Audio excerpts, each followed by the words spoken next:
দেখো একটা উপপাদ্য ক্লাস 9-এর করাচ্ছি, সেটা কি হচ্ছে না, যে সকল, তার হেডিংটা বোঝার চেষ্টা করো। বলছে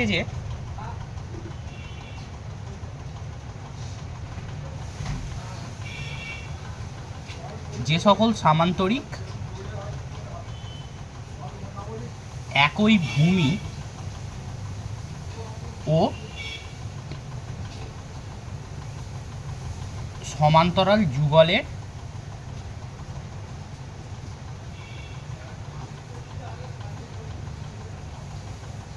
মধ্যে অবস্থিত হয়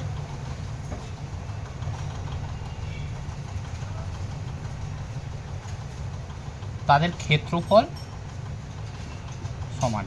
প্রত্যেকটা শব্দের অর্থ আমি বলে দেবো। বলছে যে সকল সামান্তরিক একই ভূমি ও সমান্তরাল যুগলের মধ্যে অবস্থিত হয় তাদের ক্ষেত্রফল সমান। হেডিংটা মোটামুটি এই রকম। এইবার এটা কি বলতে চাইছি, একই ভূমি কি, একই সমান্তরাল যুগল কি, এর আমি এক্সপ্লেনেশন করে দিচ্ছি এটা। এবার হচ্ছে উপপাদ্যটাকে মুখস্থ করতে যাবে না, উপপাদ্যটাকে কি করবে, বুঝে বুঝে পড়বে। সেই বুঝে বুঝে পড়ার জন্য তোমাকে যে জিনিসগুলো জানতে হবে সেইগুলো আগে বুঝো। সামান্তরিক কাকে বলছে, বিপরীত বাহুগুলো যখন সমান হচ্ছে, তাই তো, সমান্তরাল, তাকে আমরা সামান্তরিক বলবো। তাহলে মনে করো এইটা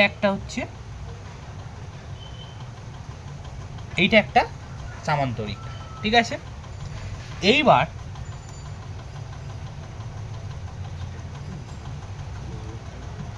এই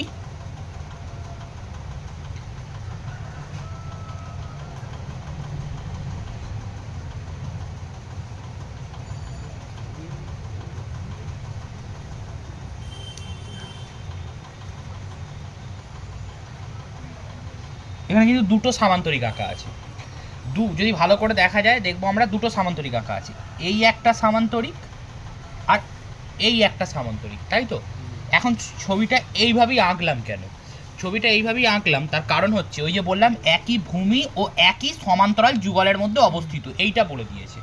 তো একই ভূমি মানে কি বলবো, দেখো এটাকে যদি আমরা নাম দেওয়ার চেষ্টা করি, আমরা যে কোনোভাবে মনে করো A B C D E, যা ইচ্ছা নাম দিলাম আমি, ঠিক আছে, A B C D E, যা ইচ্ছা নাম দিলাম আমার মতো। তো এই যখন আমি নামটা দিচ্ছি তখন ভালো করে দেখো, তাহলে কি কি সামান্তরিক বললাম, এই একটা সামান্তরিক আর একটা হচ্ছে এই একটা সামান্তরিক। দুটো সামান্তরিক দেখো একই ভূমিতে অবস্থিত, দুটোরই ভূমি এবি, মানে এই সামান্তরিকটাও এবি ভূমির মধ্যে আছে, আর এই এই সামান্তরিকটাও এবি ভূমির মধ্যে আছে, আর এই সামান্তরিকটাও দেখো এবি ভূমির মধ্যে আছে, বোঝা গেছে। তাহলে একই ভূমির মধ্যেই দুটো সামান্তরিক অবস্থিত। আর আরেকটা কি, সমান্তরাল যুগল। যুগল মানে কি, জোড়, অর্থাৎ দেখো দুজনেরই সমান্তরাল যুগলটা সেম, মানে এই দুটো সমান্তরাল সরলরেখা মানে যে দুটোই অবস্থান হবে এই দুটো সমান্তরাল সরলরেখার মধ্যেই অবস্থিত হবে।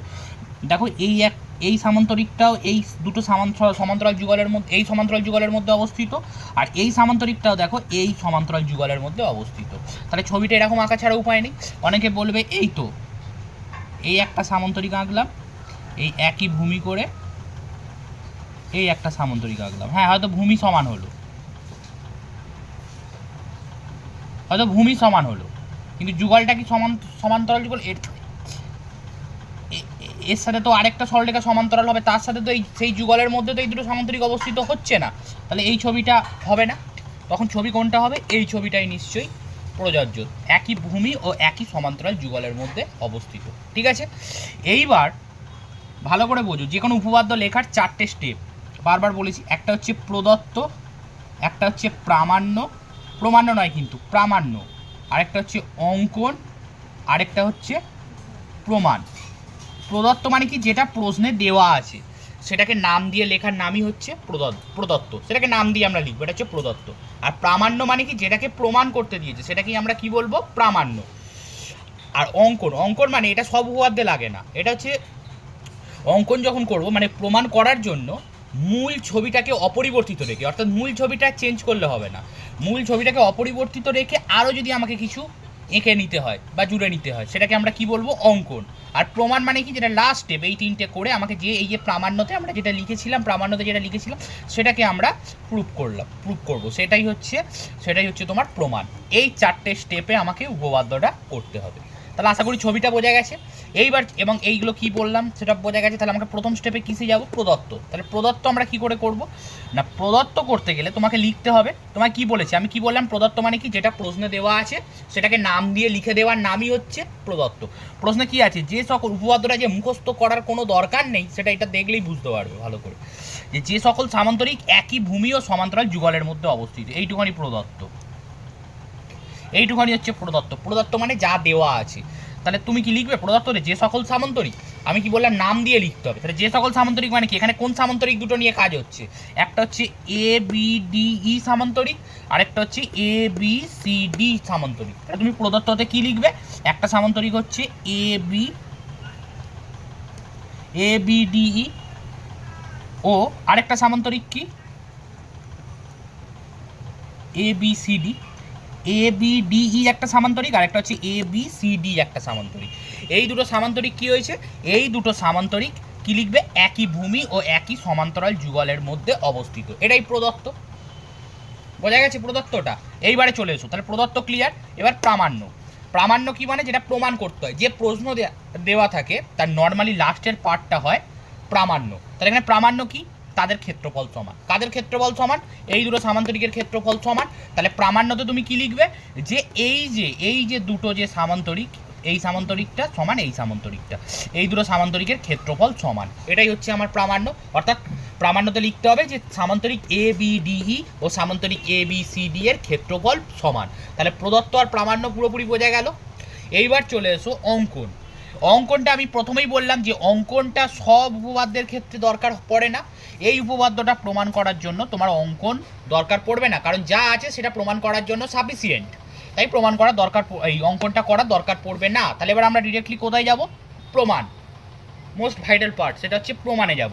এবার দেখা যাক আমি জিনিসটা কিভাবে প্রমাণ করি। তাহলে আশা করি প্রদত্ত কিভাবে লিখবে, প্রামাণ্য কী করে লিখবে বোঝা গেছে, আর অঙ্কনটা তো প্রয়োজন নেই আমি বললাম। তাহলে এবার তোমাকে কোথায় যাব, এবারে আমি প্রমাণে যাব।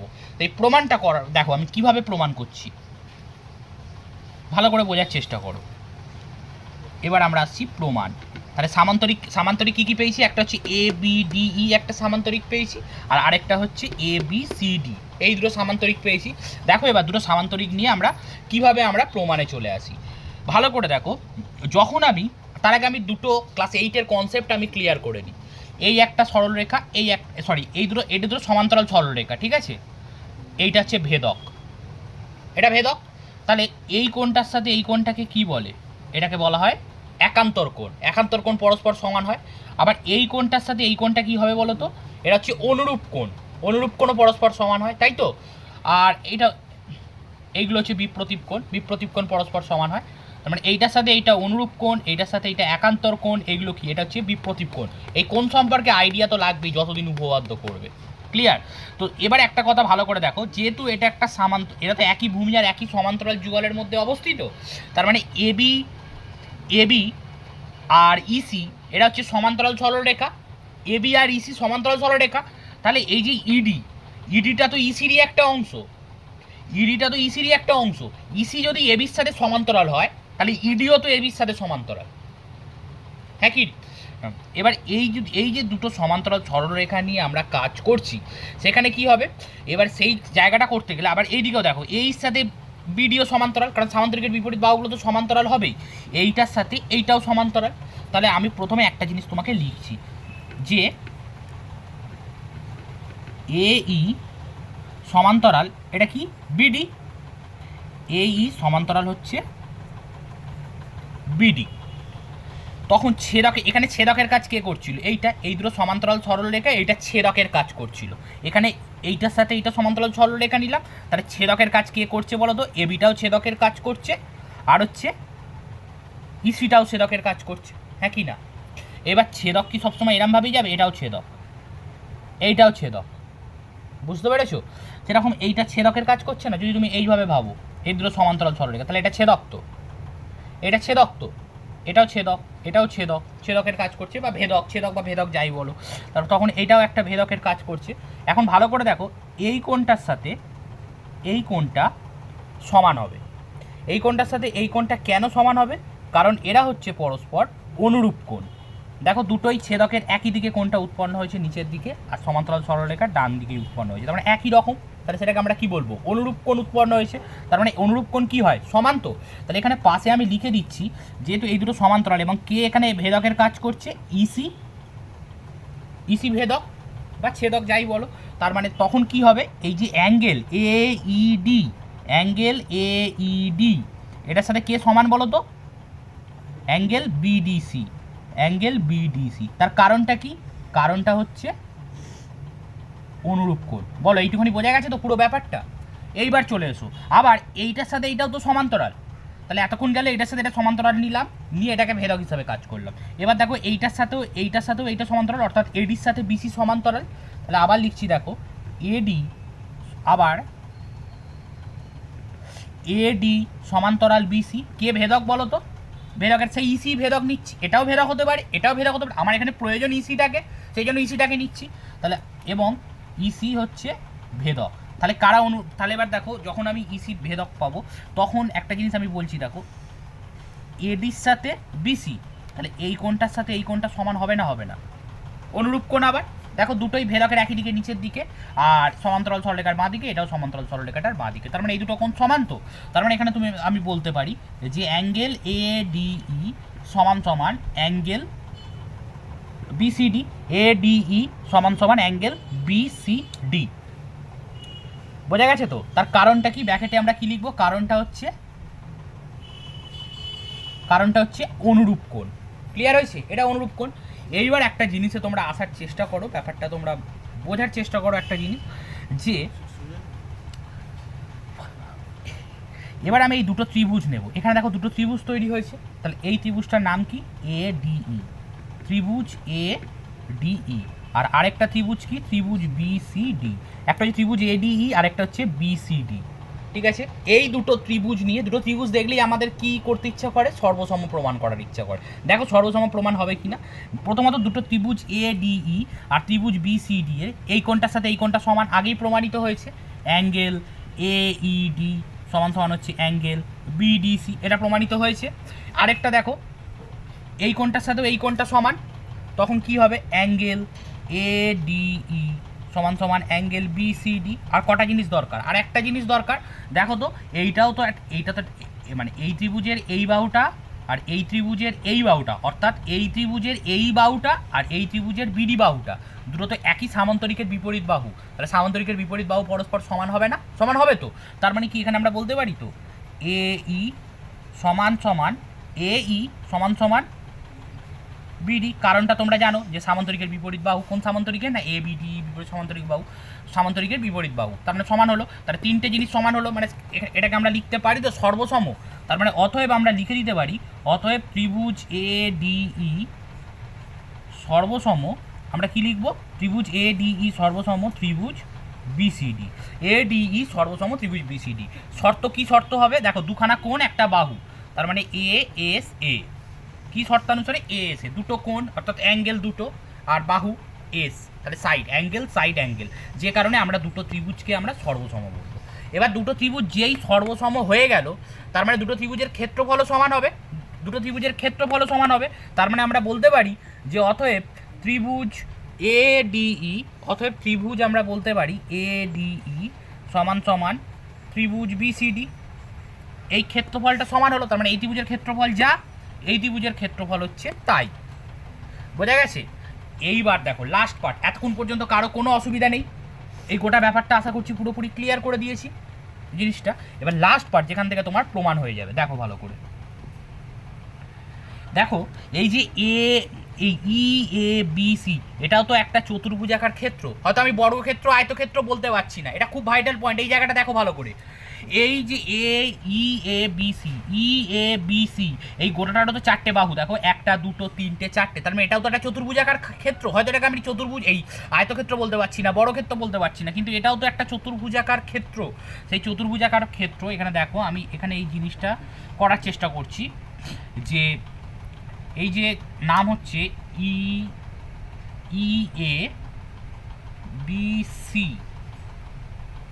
EABC, এই যে চতুর্ভুজাকার ক্ষেত্রটা আমরা নেব না, এইখান থেকে আমরা দুটো কাজ করব, এই চতুর্ভুজাকার ক্ষেত্র থেকে আমরা দুটো কাজ করব। একটা হচ্ছে এই যে EABC, ভালো করে বোঝার চেষ্টা করো দুটো কাজ কি করছি।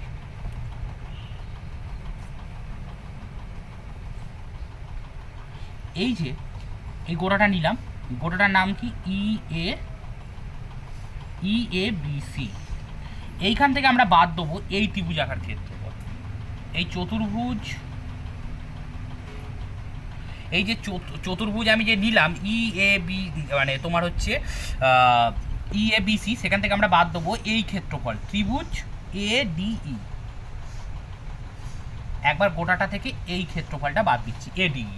আর একবার আমি ভালো করে দেখো, আবার এই চতুর্ভুজটা নিচ্ছি, একই চতুর্ভুজ নিচ্ছি, চতুর্ভুজটার নাম কি EABC। এখান থেকে কাকে বাদ দেবো? এবার এই ত্রিভুজটাকে বাদ দেবো, এই ত্রিভুজটাকে বাদ দেবো। ত্রিভুজটার নাম হচ্ছে BCD। দেখো আমি একটা কথা তোমাকে বলছি, খুব ভালো করে বোঝার চেষ্টা করো, কথাটা খুব ভালো করে বোঝার চেষ্টা করো। মনে করো 5 5 একটা সংখ্যা, তুমি দুবার 5 লিখছো, তাহলে দুটোই 5 থেকে তুমি 2 বাদ দিচ্ছ, তাহলে দুবার কি উত্তর আলাদা আসবে? দুবারই তো 3 আসবে, হ্যাঁ কি না? তার মানে দুবারই আমি EABC লিখছি, তাহলে দুটো তো একই জিনিস, দুটোকে তুমি 5 বলে ভাবো। ভালো করে বোঝো, দুটো EABC তো, তাহলে দুটোকে তুমি কি বলে ভাবো? মনে করো 5। এইবার দেখো এটা ADE কে তুমি ভাবো 2, ADE কে তুমি কি ভাবো? এই 2টা ভাবো। আমার কথা বোঝা গেছে? এইবার BCD কে তুমি কত ভাববে?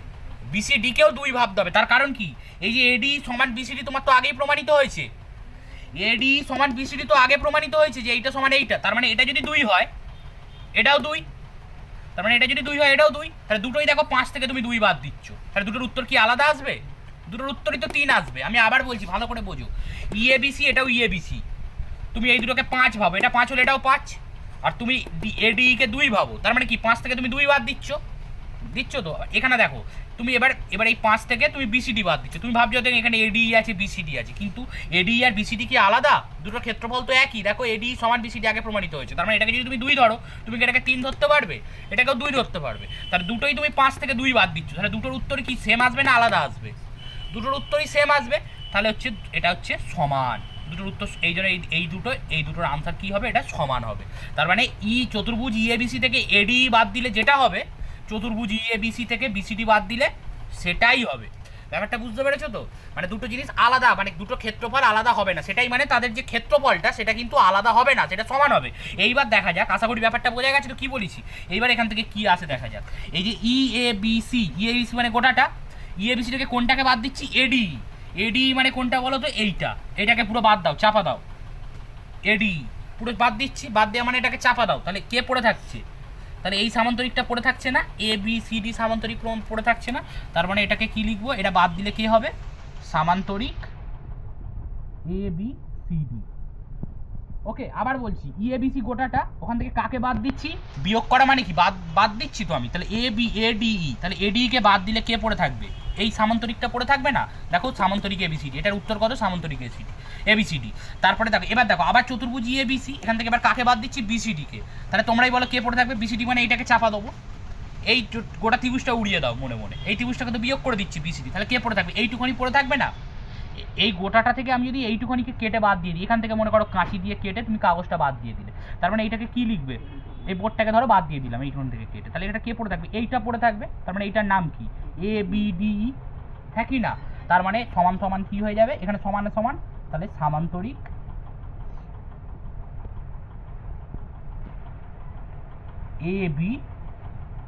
ABD।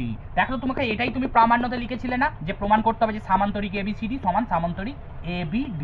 অর্থাৎ আমরা কি দেখলাম? যে একই সমান্তরাল যুগলের মধ্যে, একই ভূমি ও একই সমান্তরাল যুগলের মধ্যে অবস্থিত দুটি সামান্তরিকের ক্ষেত্রফল পরস্পর সমান হয়, তাহলে আমাদের প্রমাণিত হয়ে গেল। আশা করি বোঝা গেছে না বোঝা যায়নি? ক্লিয়ার একদম?